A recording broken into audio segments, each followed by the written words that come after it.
திருச்சிற்றம்பலம். ஸ்ரீமத் கச்சியப்ப சிவாச்சாரிய சுவாமிகள் அருளிய கந்தபுராணம் பாகம் 200 தக்ஷகாண்டம் வள்ளியம்மை திருமணப் படலம் பகுதி 6. நாரத மகாமுனிவர் பூமிக்கு வந்து வள்ளி மலைக்கு வந்து அங்கே தினைப்புனம் காத்து கொண்டிருக்கின்ற வள்ளி தேவியை தரிசனம் செய்தார். வள்ளியம்மையாரை கைகூப்பி வணங்கி மனத்தில் அளவிட முடியாத ஒப்பற்ற ஆச்சரியமடைந்தார்.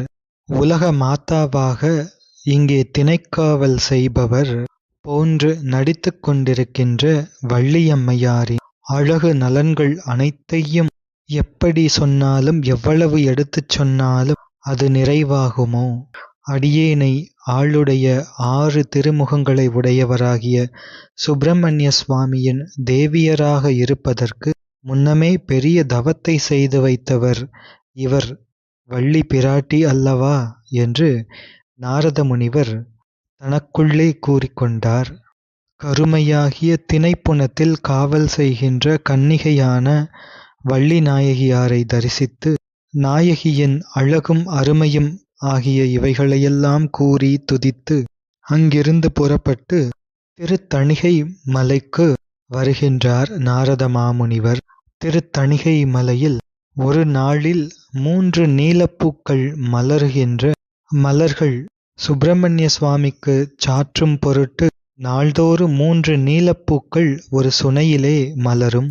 காலை பொழுதினில் ஒரு மலர், கதிர்முதிர் உச்சிவேளை பொழுதினில் ஒரு மலர், விண்ணலாம் இருள் சூழ் மாலை போதினில் ஒரு மலராக இவ்வரைமேல் நீலப்போது 3 ஒளிவின்றி நிற்றலும் மலரும். அப்படி பெருமை உடைய திருத்தணிகை மலை தணிகையங்கிரி அங்கே எழுந்தருளியிருக்கின்ற ஒப்பில்லாத கந்தசுவாமியை அடைந்து அப்பெருமானுடைய 2 திருவடிகளை பலமுறை வணங்குகின்றார் நாரதர். வணங்கி கூறுகின்றார் வள்ளியம்மையார் திரு அவதாரம் பற்றியும் வேட்டுவர் குலத்தில் வளர்ந்து வந்து கன்னிப் பருவத்தை எய்தி தினைப்புனம் காவல் செய்து கொண்டிருக்கின்ற தன்மைகளையெல்லாம் நாரத மகாமுனிவர் முருகப்பெருமானுக்கு எடுத்து விண்ணப்பிக்கின்றார். சுவாமி என்று அழைத்து முருகப்பெருமானிடம் விண்ணப்பிக்கின்றார் நாரத முனிவர். சுவாமி, அந்த பெண் தெய்வத்தினது திருமேனியின் அழகு நலம் செந்தாமரை மலரில் இருக்கின்ற மகாலட்சுமிக்கும் இல்லை. இது சத்தியம். இந்த பூமியில் கண்டறியாத அதனை காணும் பாக்கியம் பெற்று தேவரீருக்கு அதனை விண்ணப்பிக்க வந்தேன்.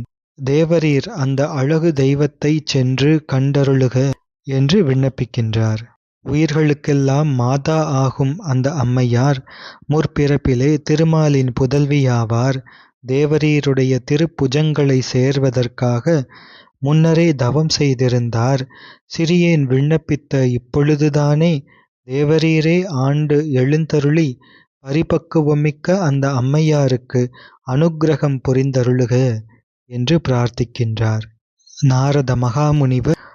அவர் தூணங்களும் இசை இன்பம் உணர்ந்து தளிர்களை வெளிவிட தொன்மைத்தான மலைகளும் இளகி நிற்கும்படி இசைப்பாட்டின் இன்பங்களை அறியும் கின்னரம் என்னும் பறவைகள் அவசரமாக பக்கத்திலே விழும்படி வீணையை கையில் கொண்டு நரம்பின் கண் விளைகின்ற இசையாகிய அமிழ்தினை சிந்தி பாடும் சிறப்பினை உடையவர். அவ்வாறு பாடுவது இறைவன் புகழ் ஒன்று, அதனை மட்டுமே பாடுபவர் நாரத மகாமுனிவர். அவர் இறைவனே காண்க என்று வள்ளி நாயகியார் தன்மையை முருகப்பெருமானுக்கு எடுத்துரைக்கின்றார், விண்ணப்பிக்கின்றார். இத்தணிகை மலையின் மேற்கு பக்கத்தில் இருக்கின்ற சிறந்த மலை வள்ளிமலை. அதிலே இருக்கின்ற மேற்பாடி என்ற ஊர் என்று வள்ளிமலை மேற்பாடி ஊர். இதன் சிறப்புகளையெல்லாம் விண்ணப்பிக்கின்றார் முருகப்பெருமானிடம். மோன நல் தவ முனிவராகிய சிவமுனிவர் திருப்பார்வை வழியாக பெண்மானின் கர்ப்பம் வழியாக அதிலே புகுந்த சுந்தரி அம்மையார் அவ்வாறு அவதாரம் செய்த அந்த திருச்சரிதத்தையும் வள்ளி பிராட்டி வளர்ந்த விதத்தையும் நாரத மகாமுனிவர் விண்ணப்பிக்கின்றார். அதோடு வள்ளியம்மையின் திருமேனி நலன்களையும் முருகப்பெருமானுக்கு விண்ணப்பிக்கின்றார். வள்ளி பிராட்டிக்கு ஒப்பான மாதர்களே இல்லை. எப்படி ஆண்களிலே தங்களுக்கு ஒப்பானவர், தங்களுக்கு ஒப்பான அழகுள்ளவர் யாவரும் இல்லையோ அதே போன்று பெண்களிலே வள்ளி நாயகியாருக்கு ஒப்பான அழகுள்ளவர் யாருமில்லை என்று முருகப்பெருமானிடம் நாரத மகாமுனிவர் விண்ணப்பிக்கின்றார். மனத்தால் விரும்பிய பொருட்கள் அவ்விரும்பிய காலத்தில் வாய்க்கப் பெறுதலை பார்க்கிலும் இனிமையான பொருள் எவ்விடத்திலும் இல்லை. வள்ளி பிராட்டியின் புருவமும் செவியும் கண்ணும் கன்னமும் பருத்த தோளும் செறிந்த தனமும் துடையும் முதலாகிய அவயவங்கள் ஒன்றனை ஒன்று ஒப்பாகுமே அல்லது வேறு பொருள் அவற்றிற்கு ஒப்பாக மாட்டா. பூவை அணிந்த குழலும் ஒளியுள்ள நெற்றியும் மூக்கும் அழகிய முகமும் கொவ்வைக்கனி போன்ற வாயும் வயிறும் கொப்பூழும் செறிந்த மேகலை அணிந்த கடிதடமுமாகிய அவயவங்கள் ஒவ்வொன்றாக பொருந்துதலின் அவ்வுறுப்புகளுக்கு ஒப்பான பொருட்கள் இல்லை ஆயினும் ஒருவாறு அவற்றுக்கு உவமான பொருட்களை எடுத்துச் சொல்வோம். உலகிலே செங்கதிர்க்கடவுள், வெண்கதிர்க்கடவுள், அழற்கடவுள் என்று சூரிய சந்திர அக்னி என்று 3 சுடர்களின் முன்னர் உடைந்து செல்கின்ற இருளினை நீக்கி உமையம்மையார் இறைவன் திருக்கண்களை மூடிய காலத்து தங்கிய உலகெல்லாம் சூழ்ந்து நின்ற இருள் கூட்டத்தை தாழ்த்தி இறைவன் திருக்கண்களாகிய கொழுவிய அக்னி 3னாலும் கெடாத அறிஞர்கள் பலராலும் முக்தியிலும் உண்டு என்று புகழப்படுகின்ற ஆணவமலம், அதுவே வள்ளியம்மையாரின் குழல் ஆகும். இக்குழலானது திருமுகத்தின் பக்கத்திலே செறிதலால் கலைகளெல்லாம் நிறைந்த வெண்கதிர்க்கடவுள் என்ற சந்திரன் தன் பக்கத்தில் உள்ள களங்கம் நீங்க பெரிய தவத்தினை இயற்றி நீக்கிய தன்னிடம் உள்ள நீல நிறம் பொருந்திய கரை என்றும் அது சொல்லப்படும். இறைவி இறைவன் திருக்கண்களை மறைத்த பொழுது உண்டான புற இருள் அது செறிந்த இருள், அது பேரிருள். அந்த இருளை விட செறிந்தது ஆணவ இருள். அந்த இருளே வள்ளியம்மையாரின் கூந்தலுக்கு உவமையாகும் என்று இங்கே கூறப்படுகின்றது. வள்ளியம்மையின் திருமுகமும் திருக்கூந்தலும் ஒன்றாக சேர்த்து பார்க்கும் பொழுது அது காமவேள் ஒரு யானையை செலுத்துவது போன்று அமைந்திருக்கின்றன. வள்ளியம்மையாரின் கூந்தல் அது யானையின் கருமை போன்று நிறமாக இருக்க, அந்த யானையின் மத்தகம் போன்று வள்ளியம்மையாரின் ஒளிமிக்க வாள் போன்ற திருநெற்றி இருக்க, யானையை செலுத்துவதற்காக மன்மதன் கையிலே வைத்திருக்கின்ற அங்குசம் போன்று வள்ளியம்மையாரின் நீண்ட மூக்கு அமைந்திருக்க, அங்குசத்தினால் யானையின் மத்தகத்தை குத்தி யானையை செலுத்துவது.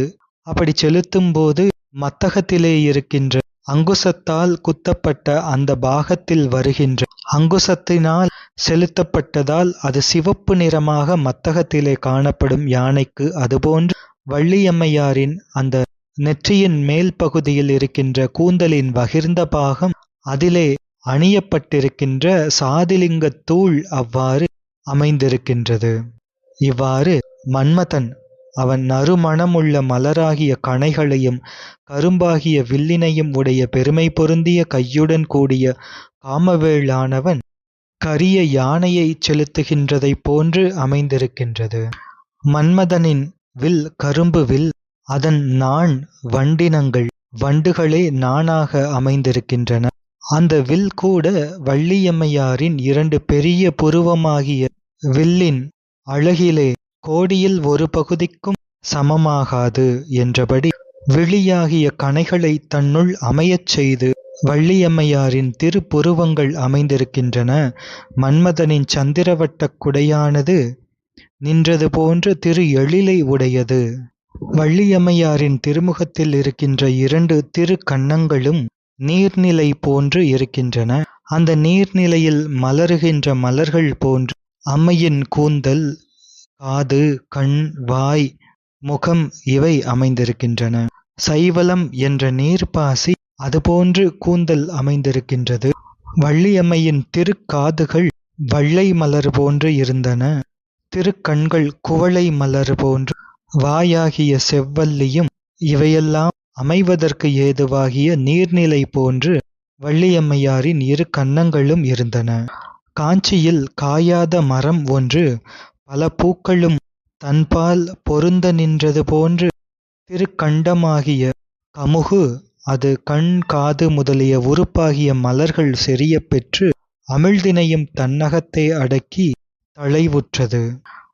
மிடற்றுக்கு உவமையாக கமுகு மரம் இங்கே கூறப்படுகின்றது. கோழி மரம் ஒன்று காஞ்சியில் பல மலர்களை தாங்கி நிற்பது போல கண்டமாகிய கமுகும் பல மலர்களையும் தாங்கி நிற்கின்றது. தொண்டை என்ற கமுகு தாங்கும் பல மலர்களாக மேலே சொன்ன வள்ளியம்மையாரின் திருமுகத்தில் இருக்கின்ற பல உறுப்புகள் அமைந்திருக்கின்றன. கழுத்தாகிய கமுகு பல மலர்களை வெளியிட்டுள்ளதை கருதி தோளாகிய மூங்கிலும் அகங்கையாகிய தாமரையும் விரல்களாகிய நீலோத்பல மலர்களையும் வெளியிட்டு தேவர் போற்றும் பாதிரி மரம் காஞ்சி நின்றதனைப் போன்று புறக்காழை உடைய கண்டமாகிய கமுகினுக்கு புறக்காழை உடைய தோள் என்னும் மூங்கில் பொருந்தியிருக்கின்றன. வள்ளியம்மையாரின் திருக்கழுத்து கமுகு மரத்திற்கு உவமையாக சொல்லவே அதே இனத்தைச் சேர்ந்த மூங்கில் தோளுக்கு உவமையாக கூறப்பட்டு பின்னர் தேவியின் அகங்கைகளுக்கு தாமரையும் விரல்களுக்கு நீலோத்பல மலர்களும் கூறப்படுகின்றன. அம்மையாரின் ஸ்தன்யபாரங்கள் சக்கரவாக மலை போன்று அமைந்திருக்கின்றன. சூரனும் சக்கரவாக பறவையாக மாறி போர் செய்தான். ஆனால் அவன் இறைவனினுடைய திருவடிகளுக்கு பகையாக இருக்கின்ற சக்கரவாகமாக இருந்ததனால் அது வீழ்ந்துபட்டது. ஆனால் இங்கே வள்ளியம்மையாரின் ஸ்தன்யபாரங்கள் இறைவனாகிய முருகப்பெருமானின் திருவடிகளுக்கு உறவாக சமர்ப்பணமாக இருந்ததனால் நேராக நிமிர்ந்து நிற்கின்றன. அம்மையார் திருக்குழல் தான் கான் எனத் தோற்ற திருக்கண்கள் தாங்கள் மான் என்ற அறிகுறியை வெளியிட கொங்கைகளானவை தாங்கள் மலை என்று சொல்ல அம்மையார் திருத்தோள்கள் மூங்கிலினைப் போன்று பொருந்தின. கொப்பூழாகிய வலம்புரியை வெளிக்காட்டுகின்ற கரிய கடல் என்று சொல்லத்தக்க அல்குலாகிய கடலில் ஆதிசேஷன் வந்து பொருந்தியது போன்று அமைய மேகலையாகிய திரைச்சீலை அதன் மேலே பொருந்த விரித்து அழகு பொருந்த வேறு எவர்க்கும் இல்லாத சிறப்புடன் இருந்த தன்மை. இனி அம்மையார் திரு இடுப்பிலே அணிந்திருந்த ஆபரணங்கள். இதில் மேகலைகளின் வகைகள் கூறப்படுகின்றன. 8 மணிக்கோவைகளை உடைய ஆபரணம் கால் என்று பெயர். 32 கோவைகளை உடைய விரிசிகை, 18 கோவை உடையது பருமம். கலாபம் அது 16 கோவைகளை உடையது. மேகலை 7 கோவை உடையது. காஞ்சி 8 கோவை உடையது.